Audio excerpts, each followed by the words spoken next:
कालों के काल महाकाल बाबा की जय बोलो। जगत माई महामाई माँ भद्रकाली की जय बोलो। माता रानी के सांचे दरबार की जय बोलो।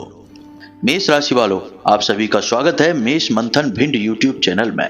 सावन के इस महीने में भूल कर भी दान मत कर देना अपनी यह एक छोटी सी चीज, वरना आपको जिंदगी भर पछताना पड़ेगा, क्योंकि आप खुद ही अपनी जिंदगी बर्बाद कर बैठेंगे। वैसे तो आपके जीवन में अभी भी कठिन समय चल रहा है, लेकिन अब आने वाले समय में आपके जीवन काल में परिस्थितियां बदलने जा रही हैं। बहुत जल्दी आपके जीवन में जितने भी कष्ट और परेशानियां हैं, उन सब का अंत होने जा रहा है, और ऐसा दो कारणों से होगा।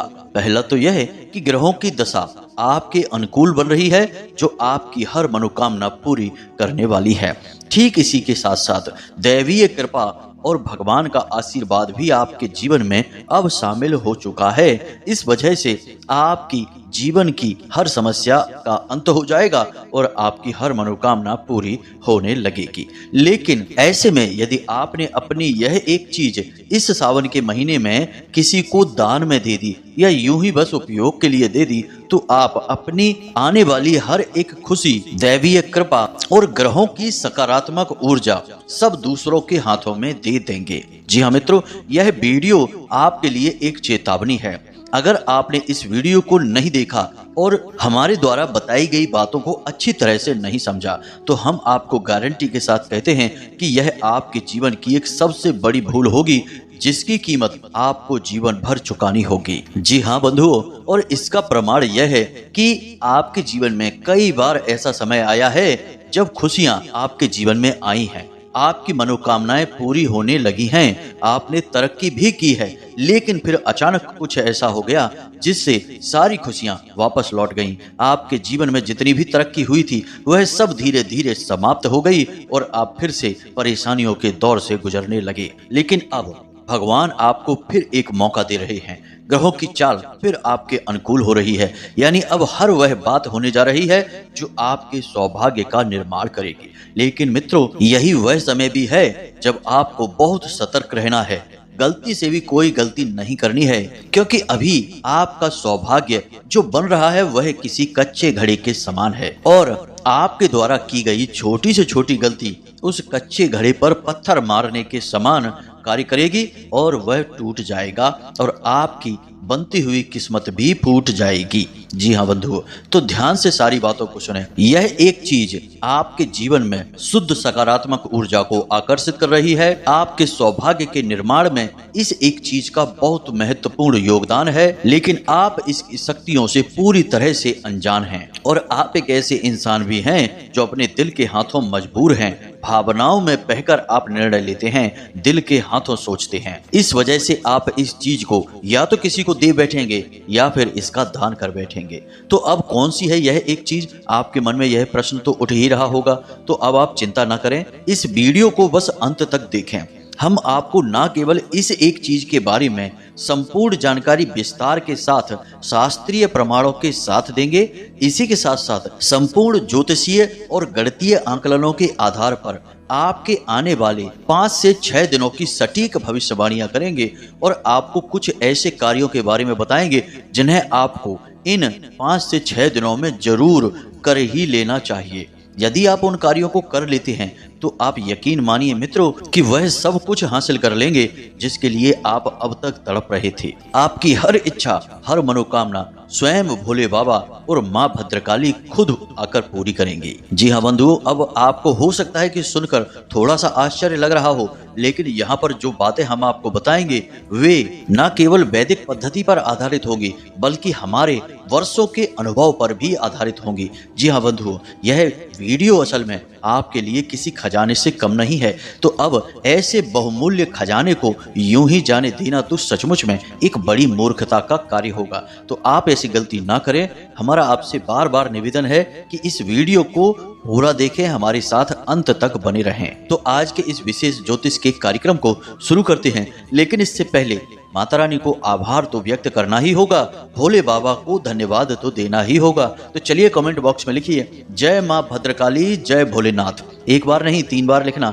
माता भद्रकाली और भोलेनाथ की आपको पूरी कृपा और आशीर्वाद प्राप्त हो जाएगा। क्या पता आपके किए किस कार्य से भगवान प्रसन्न हो जाएं। और भोले बाबा तो हैं ही भोले भाले, तभी तो उनका नाम भोलेनाथ है। तो पता नहीं आपके किस कार्य से इतने प्रसन्न हो जाएं कि आपको वह सब कुछ दे दें जिसके लिए आप केवल सपनों में ही विचार करते थे। तो बिल्कुल संकोच न करें, आलस न करें। यह हमारा और आपका परम धर्म है कि भगवान को हमेशा धन्यवाद देते रहें। इसी के साथ साथ माता रानी के इस तुच्छ दास का आपसे एक छोटा सा निवेदन और है कि यदि आप इस चैनल पर पहली बार आए हैं तो आप इस चैनल को सब्सक्राइब करके बगल में जो घंटी का निशान है उसे भी अवश्य दबा ही दें। ऐसा करके आप हमारे और माता रानी के दिव्य परिवार के सदस्य बन जाएंगे, सीधे धाम से जुड़ जाएंगे। यकीन मानिए बंधुओं कि जैसे ही आप इस कार्य को करेंगे वैसे ही आपके जीवन से समस्याएं धीरे धीरे ऐसे गायब होने लगेंगी जैसे कि वे कभी आपके जीवन में थी ही नहीं। और ऐसा होगा माता रानी की कृपा और आशीर्वाद की वजह से, क्योंकि आप माता रानी के परिवार के सदस्य बन चुके हैं। तो चलिए जल्दी से इस शुभ कार्य को कर डालिए, फिर आगे बढ़ते हैं। मित्रों, अब जो बातें हम आपको बताने जा रहे हैं उन्हें जरा आप ध्यान से समझना। यह तो आप अच्छी तरह से जानते ही हैं कि इस संसार में हर एक इंसान, जीव जंतु, यहाँ तक कि चीजों की भी अपनी एक खास ऊर्जा होती है और यह ऊर्जा दूसरों को या यूं कहें कि हमें प्रभावित भी करती है। इसका आपने अपने जीवन में कई बार अनुभव भी किया है। अब चीजों की बात क्या की जाए, रंगों की भी अपनी एक खास ऊर्जा होती है। आपने कई बार यह महसूस किया होगा कि किसी विशेष रंग के कपड़े पहनकर आपका मनोबल ऊंचा हो जाता है, आपका मन प्रसन्न हो जाता है। वहीं किसी अन्य रंग के कपड़े पहनने से आपका मनोबल गिर जाता है और आपके मन में नकारात्मकता भरने लगती है। इसीलिए हमारे हिंदू धर्म में, वैदिक परंपरा में पूजा पाठ के लिए कुछ विशेष रंग के कपड़े पहनने का विधान बनाया गया है। इसी प्रकार अलग अलग प्रकार की चीजों को पूजा पाठ में जोड़कर भगवान को समर्पित करने के नियम और वैदिक संस्कार बनाए गए हैं। यानी कहने का मतलब यह है कि जो हमारे हिंदू धर्म में भगवान के लिए पूजा पाठ की जाती है, यज्ञ हवन आदि किए जाते हैं, वे असल में देखा जाए तो ऊर्जाओं को संतुलित करने की ही एक कोशिश होती है। जैसे कि घर के बाहर मुख्य दरवाजे पर तोरण लगाने से लेकर घर में कलश स्थापन करने से लेकर हवन कुंड में कुछ विशेष प्रकार की लकड़ियों को ही जलाने तक, गाय के गोबर से बने हुए उपले को जलाने से लेकर गाय से ही प्राप्त पंच तत्वों से बने पंचगव्य को प्रसाद के रूप में प्रयोग करने तक सब कुछ पूरी तरह से निर्धारित होता है, निश्चित होता है। क्योंकि हर एक चीज की अपनी एक अलग एनर्जी है, एक विशेष ऊर्जा है और उसका प्रयोग करके हमारे घर और हमारे जीवन की ऊर्जाओं को संतुलित किया जाता है। क्यों किसी इंसान से मिलकर ऐसा लगता है कि इस इंसान से कभी अलग ही ना हो, हमेशा इसके साथ बैठे रहें, इसका चेहरा देखते रहें और उससे बातें करते रहें। उसके द्वारा कहे जाने वाले कुछ शब्द ही ऐसे लगते हैं जैसे कि हमारे कानों में शहद घोल दिया गया हो। अब चाहे वह हमारी उस इंसान से पहली दूसरी ही मुलाकात क्यों न हो, लेकिन एक गजब का आकर्षण उसकी तरफ हमें महसूस होने लगता है। लेकिन कभी कभी ठीक इसका विपरीत भी होता है कि किसी इंसान से पहली बार मिलने पर ही हमारा मन बेचैन होने लगता है और हम जल्द से जल्द उस इंसान से पीछा छुड़ाना चाहते हैं। अब चाहे वह इंसान अच्छी बातें कह रहा हो, सही बात बोल रहा हो, फिर भी हमें उसकी सही और अच्छी और उचित बातों में भी कोई रस नहीं आ रहा होता है। याद रखें कि हम यहाँ पर सुंदर या असुंदर के ऊपर बात नहीं कर रहे, हम यहाँ पर ऊर्जाओं के बारे में बात कर रहे हैं। यह उस इंसान की ऊर्जा है जिससे आप आकर्षित हो रहे हैं, क्योंकि वह आपकी ऊर्जा के आवरण से मिल जाता है तो आपको उस इंसान से मन लग जाता है, उसके अंदर रुचि उत्पन्न होने लगती है। लेकिन जब आपकी ऊर्जा किसी इंसान की ऊर्जा से मिल नहीं पाती है, पूरी तरह से मैच नहीं होती, तो आपको उस इंसान से दूरी बनाने का मन करता है, उससे पीछा छुड़ाने की इच्छा होती है। अब चाहे वह कुछ भी कहे, कुछ भी सुने, आपको उसकी बातों में रुचि नहीं आती है। अब यह सब क्यों होता है मित्रों? यह हमें दिखाई भले न दे, लेकिन यह ऊर्जाओं का बदलाव है, ऊर्जाओं का लेन देन है, जो हमारी इन खुली आंखों से हमें दिखाई नहीं देता, लेकिन हमारा मन या यूं कहें कि हमारी आत्मा इन्हें अच्छी तरह से महसूस कर लेती है। और याद रखें कि हमारे जीवन में वही घटित होता है जो हमारी आत्मा चाहती है, क्योंकि हमारे शरीर में जो आत्मा है, जो हमारा सूक्ष्म शरीर है, वह उसी परमात्मा का स्वरूप है। तो अब इन सब बातों को आपको बताने के पीछे हमारा मकसद यही है कि यहाँ पर हम कुछ चीजों के बारे में बात करने जा रहे हैं। आपको उन चीजों को भूल कर भी किसी को नहीं देना है, ना प्रयोग करने के लिए और ना ही दान में। उसके बाद हम आपको अंत में उस एक चीज के बारे में बताएंगे जिसे आपको भूल कर भी इस पूरे सावन के महीने में किसी को देना ही नहीं है। हालांकि दान करते समय लोग उस चीज का दान बहुत करते हैं, लेकिन आपको यह नहीं करना है। ऐसा करके आप अपनी बर्बादी स्वयं ही अपने घर लेकर आ जाएंगे। जी हाँ बंधुओं, तो अब ध्यान से सुने सारी बातें। हर बात आपके जीवन से जुड़ी है और आपके जीवन को बदलने के लिए बहुत ही महत्वपूर्ण है। तो अब एक एक करके सारी बातें आपको बताते हैं। सबसे पहला, आपके पहने हुए वस्त्र। जी हाँ बंधुओं, अब जिन चीजों के बारे में हम यहाँ पर बात करने जा रहे हैं, उन चीजों का सीधे तौर पर 3 ग्रहों से सीधा संबंध होगा। और वह 3 ग्रह कौन से हैं? सबसे पहला ग्रह है शनि ग्रह। शनि सबसे महत्वपूर्ण भूमिका आपके जीवन में, यहाँ तक कि हर इंसान के जीवन में निभाते हैं और अभी भी निभा रहे हैं। क्योंकि इसका कारण यह है कि शनि बकरी चाल में चल रहे हैं और शनि की दृष्टि बकरी होती ही है। और यदि चाल भी बकरी हो जाए तो शनि का प्रभाव कई गुना बढ़ जाता है। जी हाँ बंधुओं, तो शनि तो सबसे महत्वपूर्ण है ही। दूसरा बुध और तीसरा ग्रह है शुक्र। अब बुध हमारे काम धंधे व्यापार और शुक्र हमारे जीवन की भौतिक सुख सुविधाएं, हमारे मान सम्मान और प्रेम से जुड़े हुए हैं। तो अब ऐसे में इन तीनों ग्रहों से जुड़ी हुई चीजों के बारे में हम बात करने जा रहे हैं। तो अब सबसे पहली बात हमने की वस्त्र। अब हम वस्त्र अपने शरीर पर 2 जगह से पहनते हैं। मतलब कि कमर से ऊपर के वस्त्र शुक्र के होते हैं और कमर से नीचे पहने जाने वाले वस्त्र शनि के होते हैं। और ठीक इसी प्रकार हमारे गले में यदि हम कुछ पहनते हैं, जैसे लॉकेट है, कोई माला है या कुछ भी धागा ही क्यों ना पहने, वह बुध का प्रतीक होता है। तो अब यहाँ पर हम 3 चीजों की बात कर रहे हैं। अपने वस्त्र आपको किसी को भी नहीं देना है। यदि आप अपने वस्त्र किसी को देते हैं, कमर से ऊपर के या कमर से नीचे के, तो आप शनि और शुक्र दोनों को ही खराब कर लेंगे। अब याद रखना कि यहाँ पर शनि आपके लिए नकारात्मक नहीं है, बकरी अवश्य है, लेकिन आपको गलत परिणाम नहीं दे रहे हैं। उल्टा शनि आपको अच्छे परिणाम देने जा रहे हैं। अब ऐसा शायद आपको समझ में ना आ रहा हो कि हम क्यों कह रहे हैं कि शनि आपको अच्छे परिणाम दे रहे हैं, जबकि शनि तो बुरे परिणाम देने के लिए ही मशहूर हैं। तो ध्यान से सुनिए, यह सावन का पवित्र महीना चल रहा है और सावन के महीने में शनिदेव किसी भी हालत में किसी भी जातक को नकारात्मक परिणाम नहीं दे सकते हैं, बशर्ते कि वह साधक भोले बाबा के ऊपर जल समर्पित करता हो। अब वैसे तो हनुमान जी की पूजा का विधान है शनिदेव को प्रसन्न करने के लिए, लेकिन हमारे व्यक्तिगत अनुभव के आधार पर हम आपको बता रहे हैं कि यदि आप रोज भोले बाबा को केवल 1 लोटा जल ही समर्पित कर दें और 1 बेलपत्र चढ़ा दें, जी हाँ मित्रों, बस इतने से ही शनि का प्रभाव उसी दिन से आपके ऊपर से समाप्त हो जाएगा। यानी नकारात्मक प्रभाव और सकारात्मक प्रभाव शुरू हो जाएगा। जी हाँ बंधुओं, यह हमारा खुद का व्यक्तिगत अनुभव है, क्योंकि भोले बाबा का शनिदेव से सीधा नाता है। भोले बाबा गुरु जी हैं और शनिदेव शिष्य हैं, और गुरु और शिष्य का जो नाता है वह हिंदू धर्म में सबसे बड़ा नाता कहा गया है। जी हाँ मित्रों, गुरु को ईश्वर से भी बढ़कर माना गया है, इसलिए शनिदेव अपने गुरु का परम सम्मान करते हैं। तो जो व्यक्ति उनके गुरु का मान रखेगा, उनकी पूजा करेगा, उसका शनिदेव बाल भी बांका नहीं करते हैं। इसे आप याद रखिए। तो अब ऐसे में आपको शनिदेव से जुड़ी वस्तुओं का भूल कर भी दान नहीं करना है।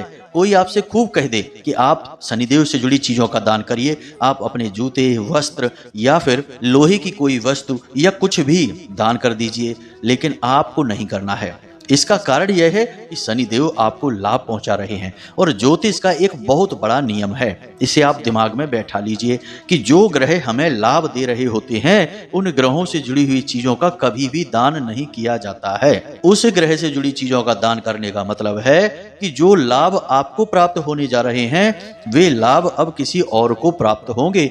आपको उल्टा उस ग्रह की नकारात्मक ऊर्जा मिलेगी, आपका जीवन बर्बाद हो जाएगा। यह ठीक बिल्कुल वैसी ही स्थिति बनेगी कि लक्ष्मी जी आई आपका तिलक करने के लिए और आप मुंह धोने चले गए। यानी कि अब आपका इंतजार तो करेंगे नहीं माता जी, आगे बढ़ जाएंगे, किसी और के माथे पर तिलक करेंगी।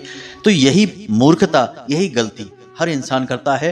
आपको भी ऐसी गलती नहीं करनी है, बचना है इनसे। तभी तो हमने आपको यह वीडियो दिया है। तो शनिदेव से जुड़ी कोई भी वस्तु आपको भूल कर भी किसी को दान नहीं करनी है। अब हो सकता है कि आपके मन में प्रश्न उठे कि भाई ऐसी कौन सी चीजें हैं, तो जरा ध्यान से सुनिए, जल्दी जल्दी बता देते हैं। अब मित्रों, यहाँ पर एक बात बहुत बारीक सी है, इसे आपको समझना है कि हम यहाँ पर लोगों को दान करने के बारे में बात कर रहे हैं, मंदिर में दान करने की नहीं। क्योंकि मंदिर में दान करने का अलग विधान है और लोगों को बाहर दान कर देने का एक अलग विधान है। जैसे लोग भिखारियों को दान करते हैं, जरूरतमंदों को दान करते हैं, उसके बारे में हम यहाँ पर बात कर रहे हैं। तो अब आपको क्या दान नहीं करना है, शनिदेव से जुड़ी चीजें कौन सी हैं, ध्यान से समझिए। सबसे पहले आपके कमर के निचले हिस्से पर पहने जाने वाले वस्त्र। दूसरा कि आपके पैरों में पहने जाने वाले जूते, चप्पल, सैंडल वगैरह है। इसी के साथ साथ काले रंग का कोई भी सामान जिसे आप प्रयोग करते हैं, चाहे वह छाता हो, चाहे वह कंबल हो, या फिर कोई भी अन्य प्रकार का वस्त्र ही क्यों ना हो, वह भी शनिदेव का सूचक है। इसी प्रकार उड़द की दाल है और हाथ में पहने जाने वाले कड़े, चूड़े, अंगूठी, ये सारे शनिदेव के सूचक हैं। इन्हें आपको भूलकर भी किसी को दान नहीं करना है। इसी के साथ साथ शुक्र ग्रह से जुड़ी हुई चीजें भी आपको भूलकर भी किसी को दान नहीं करनी है। इन्हें भी ध्यान से समझिए। कमर से ऊपर पहने जाने वाले वस्त्र, सफेद रंग के कोई भी वस्त्र, रुमाल, तौलिया, दुपट्टा, कुछ भी जो सफेद रंग का है वह किसी को दान नहीं करना है। इसी प्रकार सफेद रंग की मीठी वस्तु जैसे कि बतासे होते हैं, सफेद खीर होती है चावल से बनी हुई, या फिर कोई भी सफेद मिठाई। इसी प्रकार परफ्यूम, खुशबूदार जो परफ्यूम होता है उसे भी लोग दान कर देते हैं कभी कभी। यह भी ना किसी को देना है और ना ही किसी को दान करना है। साथ ही साथ सफेद रंग की कोई भी ज्वेलरी या चांदी से बनी हुई चीजें, ये सारी चीजें आपको किसी को भी दान नहीं करनी है, ना ही किसी को यूं ही पहनने के लिए देनी है। अपनी जेब में रखा सफेद रंग का रुमाल भी किसी को नहीं देना है। अब बात कर लेते हैं बुध ग्रह से जुड़ी हुई, क्योंकि यह भी आपके लाभ भाव में गोचर कर रहे हैं और आपको विशेष लाभ पहुंचाने वाले हैं, आपके सौभाग्य का निर्माण करने जा रहे हैं। तो हरे रंग की कोई भी वस्तु जिसे आप प्रयोग करते हैं किसी को भी ना दें। कोई वस्त्र हो सकता है, कोई भी सामान हो सकता है, कुछ भी जिसे आप प्रयोग करते हैं। हरे रंग की सब्जियां किसी को भी ना दें। इसी प्रकार मूंग की दाल जो हरे रंग की होती है वह भी किसी को ना तो दान में दें, ना ही खाने के लिए दें। इसी प्रकार धार्मिक किताबें, भगवान की किसी भी प्रकार की तस्वीर या मूर्ति, या फिर अपने घर के बच्चों के वस्त्र, इन्हें भी किसी को ना तो दान दें, ना ही प्रयोग के लिए दें। और एक छोटी सी चीज जिसे अक्सर लोग लेन देन कर लेते हैं और इसके बारे में विचार भी नहीं करते हैं, वह कलम या पेन। ऑफिस में काम करने वाले लोग अक्सर यह करते हैं, जिस कलम को आप रोज प्रयोग करते हैं उस कलम को अपने पास ही रखें, उसे किसी को भी प्रयोग के लिए भी ना दें। आपने अक्सर यह देखा होगा कि अमीर लोग या फिर बड़े उच्च अधिकारी अपनी जेब में एक कलम लगाकर रखते हैं। उस कलम को वो किसी को प्रयोग करने के लिए भी नहीं देते हैं, उसका प्रयोग वे केवल स्वयं करते हैं। अपनी प्रयोग की जाने वाली कलम को यदि आप किसी और को दे देते हैं तो इससे आपका बुध खराब हो जाता है। तो ये तो वो चीजें हैं जिन्हें आपको इस पूरे सावन के महीने किसी को भी देनी नहीं है, दान नहीं करना है, ना ही यूं ही प्रयोग करने के लिए देना है।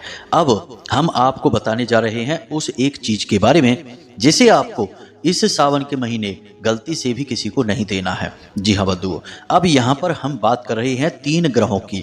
तीनों ग्रहों का संबंध सीधे तौर पर आपकी सुख समृद्धि से है, यानी आपके जीवन में आनंद, सुख, समृद्धि और शांति से है। और तीनों ही ग्रहों का संबंध सीधे तौर पर माता लक्ष्मी से भी है।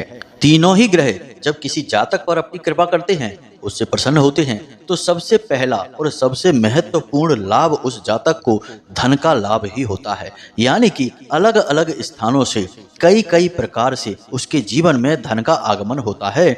और जब धन का आगमन होता है तो फिर जीवन में खुशियां बढ़ने लगती हैं, हर प्रकार की सुख समृद्धि आने लगती है। याद रखें मित्रों कि इस संसार का सबसे बड़ा कष्ट, सबसे बड़ा दुख गरीबी है। और यह आज से नहीं है, प्राचीन काल से ही है। हमारे पुराणों में भी कहानियां मिलती हैं कि जब भगवान किसी को कष्ट देना चाहते थे तो उसे गरीब के यहाँ पैदा करते थे और वह भीख मांगकर ही खाता था। और जब किसी को सुख देना चाहते थे तो उसे अमीर के यहाँ या किसी राजा महाराजा के यहाँ पैदा करते थे, तो वह जीवन भर सुख भोगता था। और आप भी अपने जीवन में बहुत गहराई से यदि विचार करेंगे तो मूल में कहीं ना कहीं आपके जीवन की हर एक समस्या के केंद्र में पैसा ही मूल कारण है। तो अब ऐसे में आपको क्या करना है, इसे आप ध्यान से समझिए। जब आपके जीवन में सुख समृद्धि का आगमन होने वाला है, तीनों ग्रह आपको खुशियां ही खुशियां देने जा रहे हैं, तो ऐसे में आपको सबसे बड़ी चीज, जो सबसे बड़ी सावधानी है, वह यह रखनी है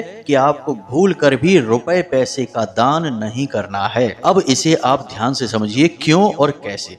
अक्सर यह होता है कि जब लोग मंदिर जाते हैं या कहीं घूमने जाते हैं तो कोई भिखारी मिल जाता है और वह उनसे पैसे की मांग करने लगता है। 10-20 रुपए ही सही, चाहे 5 रुपए का सिक्का ही सही, आपने यदि उसे दान दे दिया तो आपकी बर्बादी निश्चित है। तीनों ही ग्रह आपसे क्रोधित हो जाएंगे। याद रखना कि बुध व्यापार, काम धंधे और धन के आगमन के कारक हैं। शुक्र वैभव के, सुख समृद्धि के और स्त्री सुख के कारण हैं, यानी कि आपसी प्रेम के कारक हैं। तो दोनों ही ग्रह पैसे से जुड़े हुए हैं। और शनि को तो कहा ही जाता है मणि देव। आज के समय में ज्योतिष में शनि देव को मणि देव के नाम से भी जाना जाता है। तो तीनों ही ग्रह पैसे से जुड़े हुए हैं और आपने यदि पैसे का दान कर दिया किसी को तो तीनों ही ग्रह का क्रोध आपको सहना पड़ेगा। यह सबसे बड़ा विधान है जिसे आपको मानना पड़ेगा, क्योंकि माता लक्ष्मी की बात हो रही है। यहाँ पर कागज के रुपए पैसे की बात नहीं हो रही है।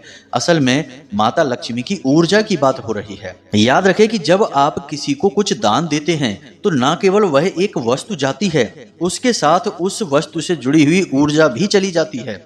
इसीलिए तो आपने अपने जूते किसी को दान कर दिए, तो जूते तो केवल एक चीज है, उससे क्या होगा, लेकिन जूते के साथ शनिदेव की ऊर्जा जुड़ी है, वह भी चली जाएगी। तो बस यहाँ पर रुपए पैसे से माता लक्ष्मी की ऊर्जा जुड़ी है, उसी ऊर्जा की बात हो रही है। आपने किसी को पैसे दे दिए, धन दे दिया, तो फिर माता लक्ष्मी आपके घर से रूठ कर चली जाएगी और आपके जीवन में आ रही सुख समृद्धि उल्टे पांव वापस हो जाएगी। तीनों ही ग्रह आपसे क्रोधित हो जाएंगे, नकारात्मक परिणाम आपको देने लगेंगे। तो अब आप जरूर यह सोच रहे होंगे कि जब सब दान ही नहीं करना है तो फिर करना क्या है, यानी कि पुण्य कैसे प्राप्त होगा। और दान का तो हमारे हिंदू धर्म में बड़ा विधान है, तो फिर इसके बारे में अब आप क्या करेंगे, इसे आप जरा ध्यान से समझिए। जरूर हमारे हिंदू धर्म में दान का बहुत बड़ा महत्व है। दान को धर्म से जोड़ा जाता है, हमेशा दान धर्म कहा जाता है, लेकिन दान करना भी कैसे है यह जानना आवश्यक है, वरना हर अच्छी चीज बुरी बन जाती है और हमें पता भी नहीं चलता है। तो ध्यान से समझिए, दान करने के 2 नियम हैं। एक नियम कि आपने किसी को यूं ही कुछ दान कर दिया, वह दान अवश्य है, आपके पुण्य का घड़ा जरूर भरेगा, लेकिन वह आपके भाग्य का निर्माण नहीं कर सकता है। आपके भाग्य का निर्माण होता है जब आप कुछ दान करें, मंदिर में दान करें। जी हाँ बंधु, मंदिर के प्रांगण में ही किसी को कुछ दान करें तो उसका अलग विधान है। मंदिर के नाम से कुछ दान कर दें, उसका अलग विधान है। अब यहाँ पर रुपए पैसे आप किसी और को न दें, बल्कि आप मंदिर के दान पात्र में डालें या फिर मंदिर के नाम से दान कर दें, मंदिर को ही दे दें। अब मंदिर में तरह तरह के धार्मिक कार्य और क्रियाएं होते रहते हैं, मंदिर में भी भंडारे होते हैं, वहां पर भी गरीबों को भोजन कराया जाता है, तो आपका रुपया वहां प्रयोग हो जाएगा और वह होगा सर्वोत्तम दान। जी हाँ बंधुओं, इसीलिए दान को धर्म से जोड़ा जाता है, क्योंकि धर्म का केंद्र ही मंदिर होता है। अब आपको दान कहाँ करना है, जितनी चीजें हमने आपको बताई हैं वे सारी चीजें आप चाहें तो मंदिर में दान कर देंगे तो आपको तीनों ग्रहों का बहुत अधिक प्रेम मिलेगा और इनकी सकारात्मक ऊर्जा आपके जीवन में भर जाएगी और वही होगा असली दान और धर्म। इसे आप ध्यान से समझे। यूं ही किसी को कुछ भी दे देना दान नहीं होता है। इंसानियत हो सकती है, आप इससे पुण्य अवश्य कमा सकते हैं, लेकिन इसके कई साइड इफेक्ट भी होते हैं। यह बिल्कुल वैसा ही है जैसे बिना डॉक्टर की सलाह के आपने कोई दवाई ली और खा ली। अब उस दवाई का साइड इफेक्ट कितना होगा, क्या होगा, यह तो आपको नहीं पता, क्योंकि आपने डॉक्टर से तो सलाह ली नहीं है, बस यूं ही अपने मन से इस दवाई का प्रयोग कर लिया है। ठीक इसी प्रकार दान को भी बस यूं ही चलते फिरते सड़क पर कर देना साधारण बात नहीं है। इसके कई बार नकारात्मक परिणाम भी प्राप्त हो जाते हैं। मानकर चलिए कि किसी ने आपको बेवकूफ़ बनाया और आपके द्वारा दान दिए गए पैसे से शराब पी ली, या फिर आपने जिस पैसे को दान किया उस पैसे से उसने कोई ऐसा सामान खरीद लिया जिससे उसने हिंसा कर दी, तो अब वह हिंसा का भाग भी तो आपको मिलेगा। किसी की हत्या कर दी तो आपको उस हत्या का भाग मिलेगा कि नहीं, तो यह तो भयंकर पाप हो गया। इसीलिए कहा जाता है कि कहीं भी कुछ भी दान नहीं करना है, सोच समझ कर दान करना है, और कुछ समझ में ना आए तो सीधे मंदिर में जाकर दान कर देना है, बस वही सर्वोत्तम है। अब यदि इन बातों से जुड़े हुए कोई प्रश्न आपके मन में उठते हैं तो आप बिल्कुल चिंता ना करें। आप डिस्क्रिप्शन में दिए गए नंबर पर व्हाट्सएप मैसेज कर सकते हैं या फिर कमेंट करके भी पूछ सकते हैं। हम जब अपनी साधनाओं से, माता रानी की सेवाओं से मुक्त होंगे तो आपके मैसेज पढ़ेंगे और आपको जवाब अवश्य देंगे। आपके मन की संतुष्टि अवश्य होगी। याद रखें मित्रों कि हम जो वीडियो में आपको ज्ञान देते हैं वह हम माता रानी की सेवा समझकर ही आपको बताते हैं और अपने व्यक्तिगत अनुभवों के और शास्त्रीय पद्धति पर आधारित बताते हैं। इसलिए यह ज्ञान 100% शुद्ध है, कारगर है और आपके जीवन में 100% बदलाव लेकर आएगा ही आएगा। जी हाँ बंधुओं, तो उम्मीद है कि जो बातें हमने आपको बताई हैं वे आपको अच्छी तरह से समझ में आ गई हैं। आप इनका प्रयोग करिए और फिर हमें कमेंट करके जरूर बताना कि आपके जीवन में किस प्रकार सकारात्मक बदलाव आए हैं। अब उपाय की बात करें मित्रों, तो सावन का महीना है, सर्वश्रेष्ठ उपाय है कि भोले बाबा को 1 लोटा जल, 1 बेलपत्र और काले तिल समर्पित किए जाएं और 1 माला पंचाक्षरी मंत्र का जाप अवश्य करें। इससे बड़ा कोई उपाय है ही नहीं। याद रखें कि जब देवों के देव महादेव ही प्रसन्न हो गए तो फिर अन्य देव तो आपके साथ आ ही जाएंगे। और माता रानी और भोले बाबा अलग अलग तो है नहीं, अर्धनारीश्वर स्वरूप में आपको दोनों के दर्शन हो जाएंगे। तो इसीलिए हम कह रहे हैं कि आप रोज मंदिर अवश्य जाएं, नित्य भोले बाबा को जल समर्पित अवश्य करें। इससे बड़ा कोई उपाय नहीं है आज के समय में। इसे बिल्कुल भी मिस ना करें, यह आपके हाथों में सुनहरा मौका है। तो इसी के साथ साथ आज के इस वीडियो को विराम देते हैं। हमेशा हंसते रहिए, मुस्कुराते रहिए, सकारात्मक रहिए, भगवान को धन्यवाद देते रहिए और मंदिर अवश्य जाइए क्योंकि आपका उद्धार वहीं से होगा। मिलते हैं अगले ज्ञानवर्धक वीडियो में, तब तक के लिए धन्यवाद। जय माई की, जय मां भद्रकाली।